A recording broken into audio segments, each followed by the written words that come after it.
Bonjour à toutes et à tous, ici Laurée Dubois pour les sommes de toutes les peurs. Je suis ravie de vous retrouver pour une chronique judiciaire consacrée à la peur des virus. Alors, ce que je vous propose du coup cette semaine, c'est de reprendre une enquête judiciaire sur, alors pas proprement parler un virus, mais la possibilité de transmettre quelque chose par quelque chose de très très très petit, mais de très très très dangereux. Il s'agit de l'enquête sur l'anthrax après le 11 septembre 2001.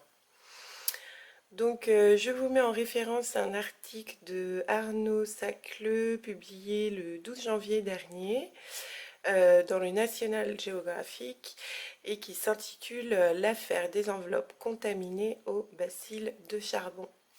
Qu'est-ce que l'on apprend dans cet article?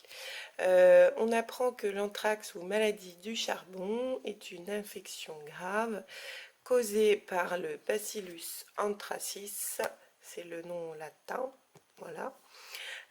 Une bactérie que l'on nomme donc bacille de charbon et qui prend la forme de spores pour se multiplier et se disperser. Cela peut provoquer des abcès cutanés, peut infecter les poumons, la gorge et les intestins. Et ça peut aussi tuer, hélas. Donc, à cette époque, que s'est-il passé? Des enveloppes contaminées au bacille du charbon ont été envoyées en divers endroits aux États-Unis.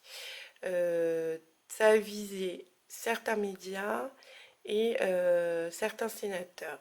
5 personnes sont décédées, qu'elles reposent en paix, et 17 autres personnes se sont retrouvées en détresse respiratoire sévère.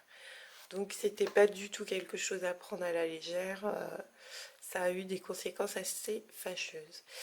Cette affaire a été classée en 2008, puis elle a été réouverte. Donc ces enveloppes ont été envoyées à des grands médias américains, ABC News, CBS News, NBC News et le New York Post. À quoi ressemble le bacille de charbon? Moi, c'est la première question que je me pose. En fait, ce sont des granules bruns. Et là, les personnes ont identifié clairement que quelque chose n'allait pas, puisque le message était 11 septembre 2001, c'est la suite, prends de la pénicilline maintenant, mort à l'Amérique, mort à Israël, Allah est grand. Donc effectivement, quand tu vois une poudre brunâtre arriver à ton bureau avec un petit mot comme ça, tu te dis, soit c'est Martin, ton collègue, qui a essayé de te faire une blague de mauvais goût, soit il y a quelque chose d'assez dangereux et qu'il va falloir appeler la sécurité assez rapidement. Donc, vu l'époque, 11 septembre 2001, je pense que les gens ont facilement oublié la solution, les blagues à 2 balles de Martin. Donc, 3 semaines plus tard, le 9 octobre, ces 2 sénateurs démocrates, Tom Daschle du Dakota du Sud et Patrick Leahy, élu du Vermont, qui eux reçoivent également le bacille du charbon avec le même message.